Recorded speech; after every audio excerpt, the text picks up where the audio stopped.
I knew my marriage was over the moment I realized there was a third chair at our table. And it was never empty.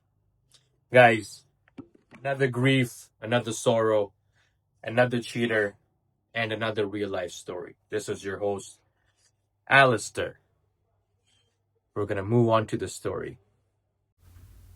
I knew my marriage was over the moment I realized there was a third chair at the table, and it was never empty.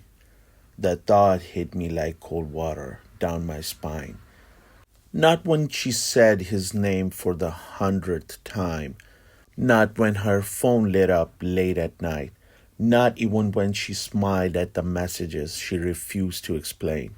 No, it hit me on a quiet Tuesday night when I noticed we always left space.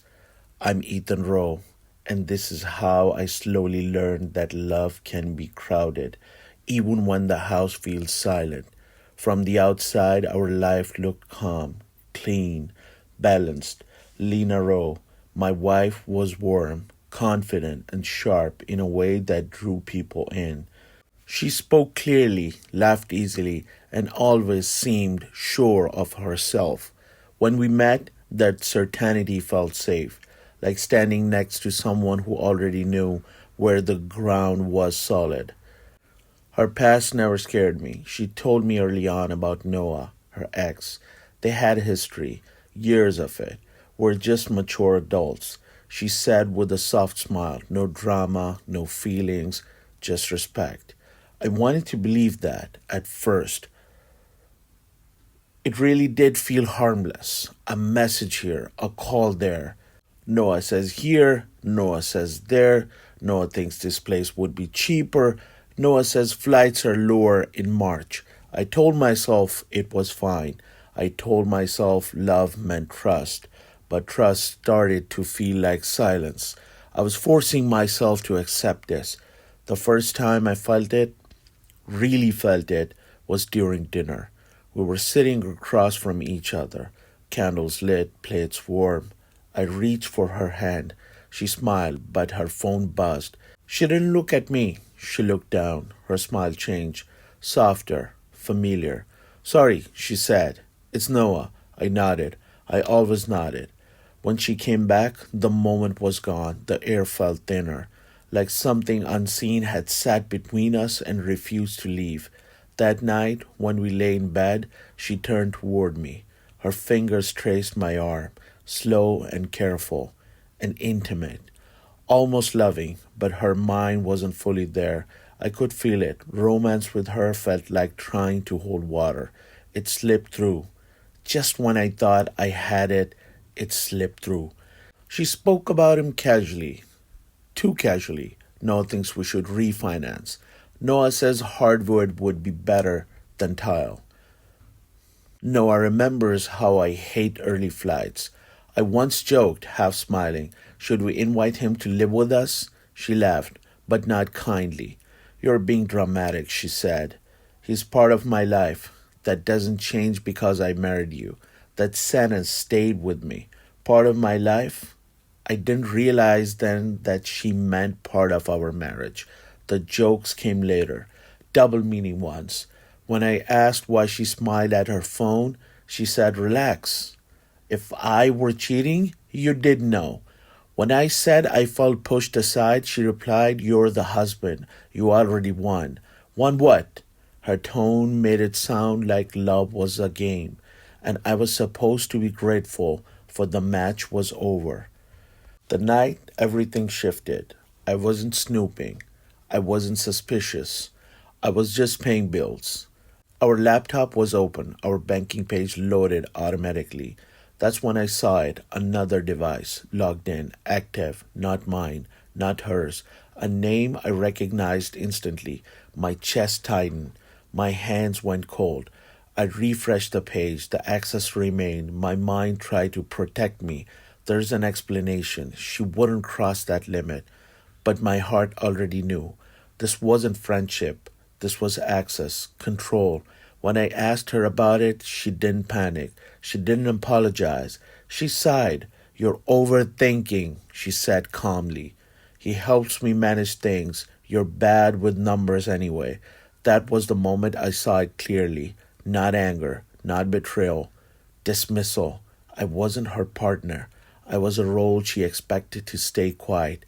That night, I slept on my side of the bed, staring at the ceiling, realizing something was terrifyingly simple. I wasn't fighting another man. I was fighting a system she built, where jealousy fed her power and silence kept me trapped. And somewhere in the dark, I understood this marriage wasn't breaking, it was already broken. And I was the last one to admit it.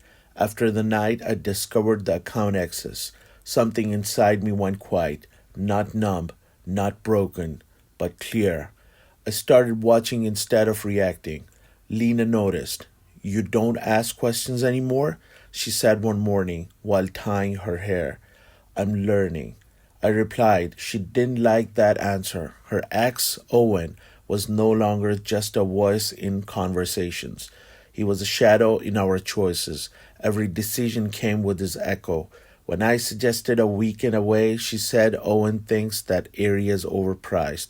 When I talked about saving for the future, she smiled and said, Owen says money should flow, not sit. I finally asked the question, had I been afraid of? Why does he get a vote in our life? She crossed her arms, defensive, but calm and sharp. Because he knows me, she said.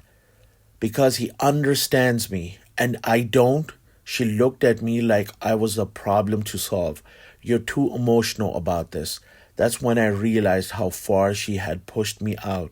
The intimacy between us became strange, careful, almost staged. She would reach for me at night, pressing close, whispering things that once felt warm, but now they felt rehearsed, like proof she could still pull me back whenever she wanted. One night, after we were close, she lay facing away from me and checked her phone. She smiled, not at me. That smile stayed with me longer than the darkness. A week later, I found something worse than the bank access, a shared folder. Photos, messages, voice notes, not romantic words, but emotional ones. Complaints about me, doubts about me, fears she never shared with her husband. She had built a private space where I didn't exist. That was the moment I understood. She wasn't confused, she was in control. I didn't confront her right away. I needed to see the full shape of the trap. Lena played us against each other without ever letting us meet in the middle. She told Owen I was distant. She told me he meant nothing. She kept him hoping. She kept me guessing. Jealousy was her fuel. And the moment I stopped giving it to her, the system began to crack. You don't fight for me anymore, she said one night, eyes sharp. I don't fight for manipulation, I answered. That scared her. She raised her voice, accused me of pulling away, of changing. She was right. I was finally choosing myself. I met Owen once by accident, at a cafe, quiet moment. He looked tired, not smug, not confident, but lost. In that moment, I didn't hate him. I saw myself. We were both orbiting someone who needed chaos to feel alive. I didn't leave after a fight. I left after a calm morning. I packed while she was out. Only what was mine. No revenge. No damage. I transferred my legal share of the account. Every number clean. I left the keys on the counter. When she realized I was gone, the messages flooded in. Anger, blame, fear. You're abandoning me. You're proving I was right about you. I never replied. Silence became my final boundary. Without me reacting, Lena turned fully toward Owen. And without me as the problem, he started seeing the truth. He wasn't special. He was useful. When he asked her what she really wanted, she had no answer. He left quietly, just like I did. My life is smaller now, but it's honest. I sleep without tension in my chest. I wake without checking my phone for emotional storms. Sometimes I think about Lena, not with anger, but with understanding. She didn't want partnership, she wanted power. She wanted two men circling her so she never had to face herself.